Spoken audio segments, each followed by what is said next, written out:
Merci Delphine, merci pour cette invitation. Et je suis très heureux de vous présenter ces recommandations qui ont été effectivement à l'initiative de l'ASFAR, du comité Acute, je vais en parler, mais qui ont été faits en bipartite avec un groupe qui est le groupe Facteurs Humains en Santé. Et il faut vraiment comprendre que ces recommandations sont un vrai travail d'équipe où on a pu mettre ensemble l'ensemble des experts de l'ASFAR en fonction de leur comité, donc le comité Acute, le comité d'analyse maîtrise des risques, le comité IAD, le comité IDU-DREA, santé au travail et vie professionnelle, et bien sûr le comité des référentiels. On a aussi invité des collaborateurs de l'Institut de recherche biomédicale des armées et bien sûr des membres du groupe Facteurs Humains en Santé qui est composé de médecins, d'anesthésistes pour certains, urgentistes, mais aussi de professions non médicales comme des contrôleurs aériens, des pilotes qui travaillent sur le facteur humain. Qu'est-ce que le facteur humain ? Vaste question. On sait que le facteur humain, c'est une discipline scientifique qui va en fait s'intéresser à comprendre les interactions entre les humains et les autres éléments d'un système. Le but, c'est d'optimiser la performance de ce système, mais aussi de garder en parallèle le bien-être humain. Et donc, le but, c'est d'offrir des stratégies pour utiliser une approche d'évaluation des processus de travail et d'améliorer la sécurité, la performance et le bien-être des soignants. Donc, ça regroupe plusieurs disciplines, en fait, hein, vous voyez, sociologie, physiologie, ingénierie, ergonomie. Et en fait, on peut regrouper en trois grands champs les facteurs humains, avec d'un côté les facteurs cognitifs, les facteurs physiques, les facteurs organisationnels qui sont regroupés et interconnectés. On a fait le choix de porter ces RPP sur un regard de situation critique pour restreindre le champ très large du facteur humain. Et dans notre discipline, pour avoir une résonance particulière en anesthésie et réanimation, avec cette incertitude qui caractérise ces situations critiques, le système dynamique, la complexité des interactions qui peuvent intervenir, la criticité forte avec le risque vital et fonctionnel, et bien sûr la contrainte temporelle de nos prises en charge. Alors j'ai décidé de vous présenter en moins de 30 minutes l'ensemble des recommandations. En résumé, 80 pages de recommandations, vous allez voir, c'est très court. L'idée, c'est de vous donner envie d'aller les lire en détail, de vous les approprier. Et j'ai décidé de vous les présenter sous trois parties. Qu'est-ce qu'on peut faire à notre niveau avant la prise en charge d'une situation critique sur le prisme des facteurs humains? La première chose, c'est d'abord un briefing d'équipe. Notre revue de littérature a montré qu'au sein des blocs opératoires, on améliorait la performance d'équipe, le climat de sécurité, les délais de prise en charge, les taux d'événements indésirables. Et on retrouvait ça aussi dans les unités médicales avec une amélioration de la coordination, du travail en équipe, de la communication. Donc c'est pourquoi on suggérait de réaliser un briefing avant la prise en charge d'une situation critique pour améliorer la performance. Un briefing, c'est quoi? C'est court, hein, c'est 2-3 minutes. Le but, c'est de faire passer l'information, circuler l'information pour améliorer la conscience situationnelle collective. On y reviendra. Donc, on va essayer d'organiser le travail en équipe parce que ça impacte la mortalité avec des preuves indirectes dans la littérature, toujours une diminution des événements indésirables. Ça améliore les performances techniques. C'était montré notamment là où il y a beaucoup d'études. Il y en a peu en situation critique, mais il y en a quelques-unes sur la réanimation cardio-pulmonaire. On améliore ça surtout si le leader de la situation a des compétences non techniques bien identifiées. Donc nous, ce qu'on suggère, c'est qu'il y ait une identification claire du leader en situation critique, avec un partage d'informations, une coordination, une répartition cohérente et équilibrée des tâches. Il faut prendre en compte cette charge de travail, parce qu'on sait qu'il y a une augmentation des événements indésirables en fonction de la charge de travail. qu'il y a aussi un risque d'erreur médicamenteuse si on fait du multitâche, du multitasking. On a peu de données sur une question un peu cruciale dans notre spécialité, qui est le nombre de salles d'anesthésie et comment on peut prendre ce facteur-là en compte. Il y a des simulations numériques qui ont été faites pour savoir est-ce qu'on peut agir sur une situation critique quand on est dans une salle. Ce qui montre, c'est que d'un point de vue théorique, sur ces simulations-là, quand on est dans une salle où il y a des interventions très courtes qui s'enchaînent, effectivement, on sera moins disponible, et évidemment, si on a 3 salles versus 2. Donc il faut veiller à une adéquation avec les ressources disponibles pour faire face à une potentielle situation de crise. Et ce, à chaque jour qu'on prend en charge l'ensemble de nos patients. Il faut arriver à utiliser des aides cognitives. Ça améliore les compétences techniques et non techniques. C'est simple à utiliser. La problématique, c'est surtout d'y penser. On se rend compte qu'on a des meilleurs résultats dans la littérature quand on associe l'utilisation des aides cognitives avec une vraie appropriation de l'équipe, avec pourquoi pas réutiliser refaire des aides cognitives qui soient plus adaptées sur le plan local. Je vous rappelle que sur le site de l'ASFAR, vous avez énormément d'aides cognitives qui sont disponibles. Et il faut aussi faire des formations pour utiliser ces aides cognitives pour que ce soit plus efficace. Il faut prendre en compte ce risque fatigue. Pourquoi ? Parce que après 24 heures de garde, il y a certaines études qui montrent que l'alcoolémie à 1 gramme est équivalente à 24 heures de privation de sommeil sur les performances cognitives, avec une altération de la vigilance ou de l'attention sur des tests attentionnels. Il y a une altération des fonctions exécutives, des répercussions sur l'humeur, la dégradation des marqueurs de travail d'équipe qui ont été retrouvés dans des études sur la simulation. Et donc, on suggère effectivement la prise en compte de ce risque fatigue et de mettre en place des stratégies organisationnelles, que ce soit collectives, individuelles, afin de diminuer les événements indésirables. Il faut organiser, toujours encore une fois, avant de prendre en charge le patient, l'environnement de travail. Alors, évidemment, le matériel qu'on va utiliser, il faut le disposer de façon logique, réfléchir ensemble à son emplacement, à un agencement qui soit défini, connu de tous. Je vous défie, dans votre service, de prendre un dispositif médical de soins critiques et de demander à l'ensemble de votre équipe si ils sont capables de donner leur localisation exacte. Et il y aura probablement des surprises. La vérification du matériel, même si dans notre spécialité, on a une culture forte sur ces problématiques de vérification, on se rend compte que dans des services où il y a moins de confrontation aux situations critiques, notamment des services de chirurgie ou de médecine, la vérification de chirurgie d'urgence n'est pas faite à 100%. On a des scores parfois à 70-60%. Il faut s'organiser spatialement, il faut organiser aussi les ressources humaines de façon spatiale et avec un personnel clairement identifié. Et je sais que dernièrement, la politique institutionnelle au niveau du CHU a beaucoup travaillé pour qu'on puisse avoir une visibilité des noms et des prénoms des personnels soignants.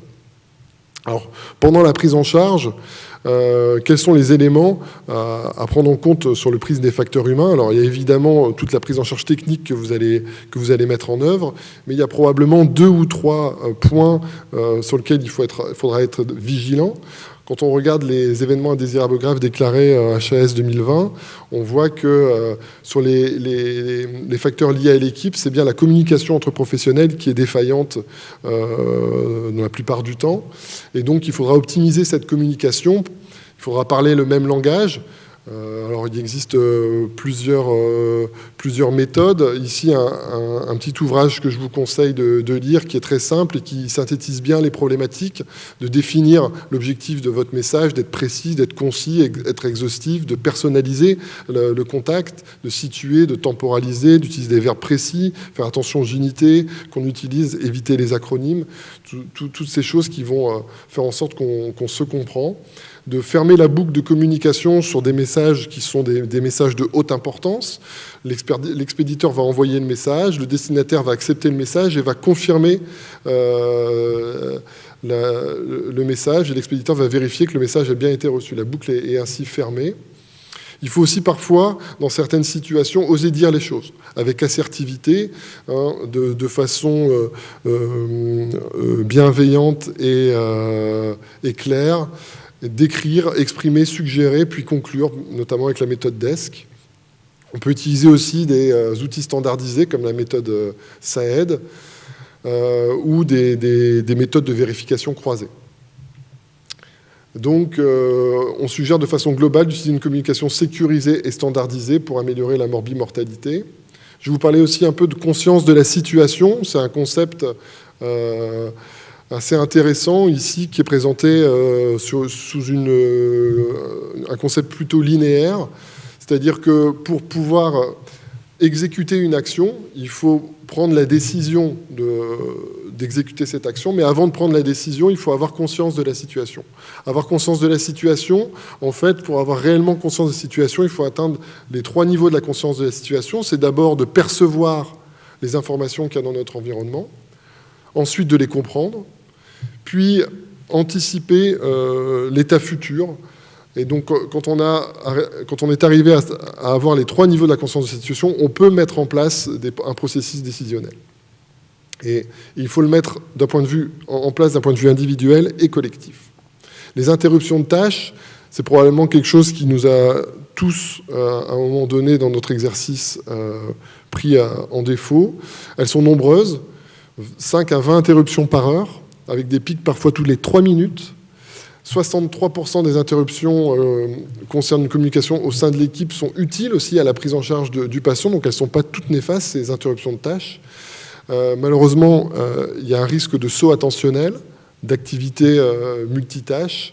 Il faut savoir que 20% des tâches qui sont interrompues ne sont pas récupérées dans une étude ici aux urgences. Donc, on suggère ici d'être particulièrement vigilant et se protéger de ces interruptions de tâches au niveau des tâches les plus vulnérables d'une résolution de crise, bien sûr, sauf si l'interruption permet de rattraper une erreur qui risque d'être commise. Donc, pour faire un peu le parallèle avec l'aéronautique, ce qu'on fait assez souvent dans le facteur humain, ici, on a cette notion de cockpit stérile qui montre que, effectivement, sur les phases d'une prise en charge au bloc opératoire standard, l'accueil du patient, l'induction, l'intubation, le début de l'acte chirurgical sont des moments à haut risque où les communications doivent être très restreintes, voire interdites, et avec des temps plus calmes, plus propices à une communication classique en dehors des phases critiques. On a fait aussi un focus sur ces interruptions de tâches pour l'administration de médicaments. Il y a plus de 50% des soignants qui administrent des thérapeutiques en réanimation qui subissent des interruptions de tâches. 3 à 12% de risque d'erreur d'administration suite à ces interruptions de tâches. Il faut essayer de respecter au maximum la chaîne des 5 B, le bon médicament, bon patient, bonne dose, bonne voie, bon moment. Et donc, il faut vraiment mettre en place un maximum d'éléments pour éviter d'interrompre au maximum lors de l'administration d'une thérapeutique en situation critique. Alors nous, on a essayé de donner des exemples pour que les services puissent essayer d'avoir des aides à comment réagir si je dois interrompre. Donc avant l'interruption, est-ce que l'interruption est urgente? Est-ce que la tâche en cours est vulnérable? Est-ce que je peux interrompre? On le demande, on verbalise, on fait une interruption concise, complète et courte. Et surtout, le plus difficile après l'interruption, de rappeler la tâche qui était interrompue. Un dernier point sur l'interruption de tâche, les interruptions technologiques, elles induisent 3 fois plus de retard de prise en charge. Elles sont plus productrices d'événements indésirables que les interruptions de tâches humaines. Et en fait, on comprend ce mécanisme par l'augmentation de charges sur les fonctions exécutives avec un risque d'erreur par incapacité de mobiliser en fait sa mémoire prospective. Donc, on préconise aussi d'être vigilant par rapport à ces interruptions de tâches d'origine technologique, alarme de moniteur, sonnerie de téléphone. Et que faire si je suis interrompu? Un autre type, ce qu'on a voulu mettre en avant dans ces recommandations, mettre en place des barrières physiques avec des chasubles, des zones de non-interruption ou des techniques d'effort de fixation, de garder l'ampoule de traitement dans la main, de faire un autocontrôle, un contrôle croisé, on en parlait tout à l'heure, de verbaliser haut et fort le produit et la dose administrée. On essaye de travailler dans une ambiance de travail qui est adaptée, parce que l'environnement hostile et agressif en simulation a montré que la performance technique et non technique des internes d'anesthésie et réanimation était impactée. La réduction de la communication du travail en équipe peut être aussi impactée avec une altération de la concentration et de la capacité à prendre des décisions, avec une majoration également du stress ressenti dans la situation critique. Donc d'essayer de maintenir une ambiance de travail optimale ainsi qu'un niveau sonore optimal, ce qui n'est pas forcément toujours évident. Une fois que la situation critique est passée, après la prise en charge, qu'est-ce qu'on peut mettre en place sur le plan des facteurs humains après la prise en charge ou avant la prochaine? Le débriefing, ça montre dans les études, notamment sur la réanimation cardio-pulmonaire, une meilleure survie, une amélioration des compétences techniques pour le massage cardiaque. Ça a été aussi montré dans les prises en charge type polytraumatisé et non technique.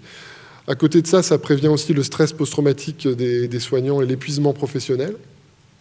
Mais attention, on ne s'improvise pas débriefeur. C'est des compétences qui demandent des formations spécifiques, parce qu'il peut y avoir potentiellement des effets délétères si le débriefing est mal fait. Plutôt à faire à chaud pour éviter les oublis et les constructions de souvenirs. Il faut aussi se former à l'utilisation des matériels. J'en ai parlé beaucoup avec les différents industriels qui sont aussi présents sur le congrès. C'est une problématique qui touche les utilisateurs, les ingénieurs biomédicaux et aussi les industriels. Il faut qu'il y ait vraiment des boucles de formation qui soient travaillées et mises en place, notamment pour faire face aux situations critiques et que l'ensemble des utilisateurs soient formés à un nouveau matériel. Quand il y a un nouveau ventilateur, un nouveau défibrillateur, il faut s'assurer que tout le monde ait accès à cette formation. Et qu'il y ait par service des référents, qui ait en plus de ça une formation avancée à l'utilisation des matériels. Il faut former, sensibiliser les soignants aux facteurs humains. Ça reste une discipline qui est assez nouvelle et on a cette chance en anesthésie et réanimation de pouvoir la mettre en avant via notamment ces recommandations. On sait que ça diminue la mortalité, surtout si les formations sont complètes, théoriques et par simulation. On manque encore d'études puissantes sur le sujet. Les études ne sont pas assez robustes pour parler d'effets sur la morbidité, mais il y a beaucoup d'études en faveur. En tout cas, il y a une meilleure performance d'équipe quand il y a des formations, on travaille en équipe.